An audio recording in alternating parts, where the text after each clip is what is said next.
नमस्कार, मैं विकास कुमार। आप देख रहे हैं सन भारती न्यूज़ और सन भारती न्यूज़ की टीम आपको मीरगंज नगर परिषद का लगातार ग्राउंड रिपोर्ट दिखा रही है और यहाँ पे क्या कुछ समस्याएं हैं वो आम जनता से मिल के पता कर रही है और इस वक्त जो भी कैंडिडेट सामने है उनसे ही मिल रही है, जो वर्तमान में सभापति है, उपसभापति है, उन तमाम लोगों से मिल रही है और उनके कार्य की उपलब्धियों के बारे में ये जानने का प्रयास कर रही है। तो इसी क्रम में हमारे साथ मौजूद है धनंजय यादव जी, जो इस वक्त मीरगंज नगर परिषद से उपसभापति हैं वर्तमान में। और हालांकि सामने जो चुनाव है उसमें सभापति के पद से सामने है। तो सबसे पहले हम आइए आपको उनसे मिलवाते हैं। बहुत बहुत स्वागत है सर आपका हमारे चैनल पे। धन्यवाद। सन भारती न्यूज का और दर्शकों को और आपको सभी को मेरा नमस्कार। धन्यवाद जो आपने यहाँ पर मेरा इंटरव्यू लेने के लिए मुझे उस लायक समझा कि आप ये नगर परिषद का दौरा कर रहे हैं, ग्राउंड लेवल का रिपोर्ट ले रहे हैं। तो जाहिर सी बात है कि आप मुझसे भी अब उस विषय में जरूर बात करेंगे। मुझे अच्छा लगा आप आए जी, मेरे तो पास। ये जो उपसभापति से आपका कार्यकाल रहा है जी 5 बिल्कुल। वर्षों से, वो क्षेत्र में कैसा और इस बीच क्या कुछ उपलब्धियां हासिल हुई है पूरे मीरगंज नगर परिषद में? मीरगंज जब से हम सभापति हुए हैं, तब से आपको मैं बता दूं कि यहाँ लाइट की व्यवस्था आप किसी से भी पता कर सकते हैं ग्राउंड लेवल पर। लाइट की व्यवस्था सुदृढ़ है, बहुत अच्छी तरीके से है। साफ सफाई की व्यवस्था पहले से बहुत ही मजबूत स्तर पे है। गांव-गांव में जो नए क्षेत्र जो अभी जुड़े हुए हैं, जैसे सलेमपट्टी, मेहचा, पिपरा, राजापुर, वहाँ भी सफाई हो रही हैं, झाड़ू लग रहे हैं। तो कोई कार्य में कमी नहीं है।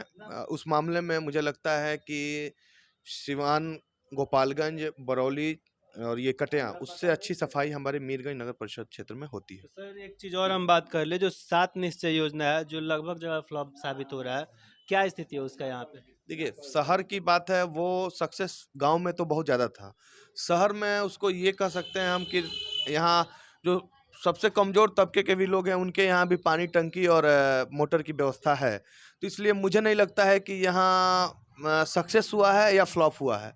इस दोनों नहीं कह सकते हम। सबका काम पहले से चल रहा है, वैसे चल रहा है।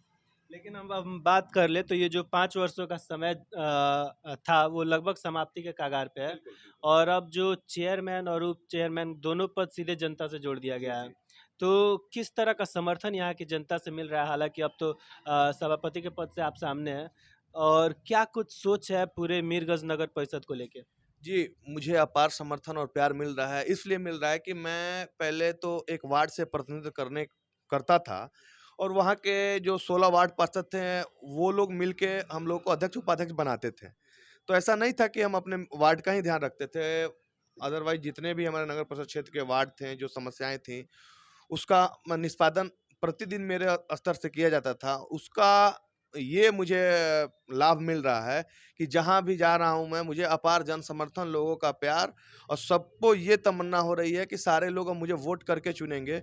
लोगों में बहुत खुशी की बात है और मुझे अपार समर्थन मिल रहा है लोगों यानी ये जो 5 वर्षों का समय रहा है वो पूरे जनता के बीच आपने बिल्कुल, बिताया है। बिल्कुल, बिल्कुल, बिल्कुल। उसी के बदौलत मैं जनता से वोट माँगने जा रहा हूँ कि अगर मैं जनता का कार्य किया हूँगा, मेरा छवि अच्छा होगा, मैं सभी के लिए अगर तत्पर खड़ा रहूँगा, तो ही मुझे वोट दें, अन्यथा वोट नुकसान करने से कोई फ़ायदा नहीं है। तो अभी तक तो आप उपसभापति के पद पे विराजमान थे, लेकिन जनता अगर आपको सभापति का पद देती है पूरे मीरगंज जी, नगर जी। परिषद को लेके, तो क्या मैनिफेस्टो रहेगा? क्या कुछ नया कार्य क्षेत्र में देखने के देखिए, लिए मिलेगा? इसमें ये है कि मीरगंज में बहुत से कार्य तो हम लोग कर चुके हैं और जो कार्य बाकी रहे हैं मेरे देखने से, जनता के नज़र से, वो काम निश्चित रूप से किए जाएँगे। इसमें प्रमुख मुद्दा मेरा 2-3 है, जैसे हॉस्पिटल की व्यवस्था यहाँ नहीं है सरकारी।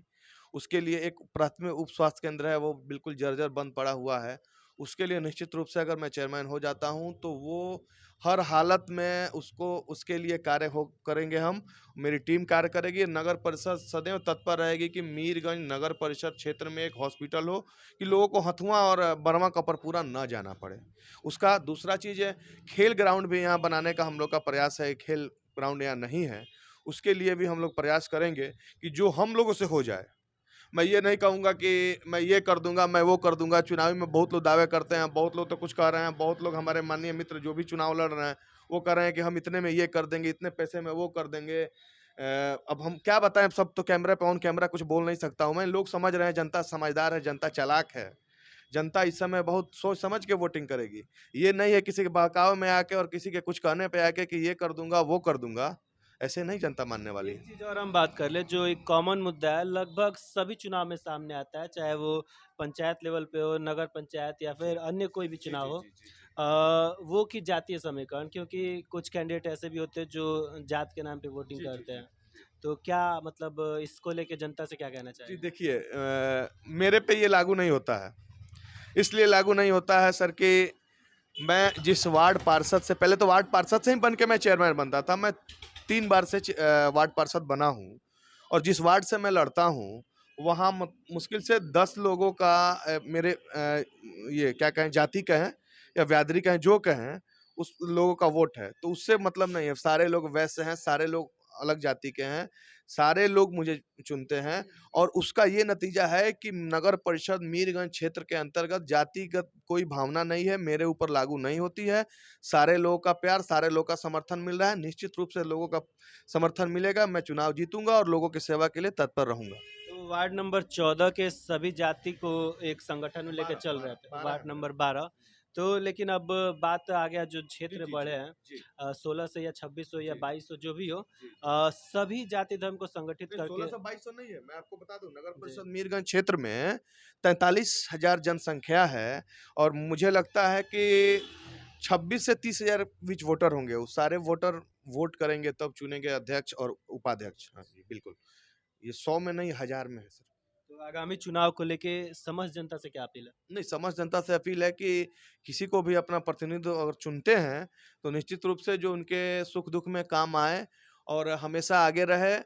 कहीं उनका माँग रखना हो, वो निसंकोच, निसंदेह, जवाबदेही के साथ किसी भी अधिकारी से बात कर ले, किसी से अधिकारी से अपनी बात को रखवा ले, उस व्यक्ति को ही उस व्यक्ति को ही वो वोटिंग करें, अन्यथा वोट नुकसान करने से कोई फ़ायदा नहीं है। तक हम बात करते थे धनंजय यादव से, जो उपसभापति पद पे विराजमान है, हालांकि इस बार चेयरमैन पद से सामने है। और इनका सोच है कि इनका सपना है कि हम अपने मीरगंज नगर परिषद को टॉप पे ले जाए, चाहे वो कोई भी मामला हो, शिक्षा, स्वास्थ्य या फिर अन्य कोई भी विकास का मामला हो। तो जनता अगर समर्थन देती है, चेयरमैन का पद देती है, तो इस क्षेत्र को चाहेंगे कि एक विकसित और आदर्श क्षेत्र के रूप में सामने लाएं। तब तक के लिए हमारे साथ बने रहिए। सन भारती न्यूज़ पे धन्यवाद।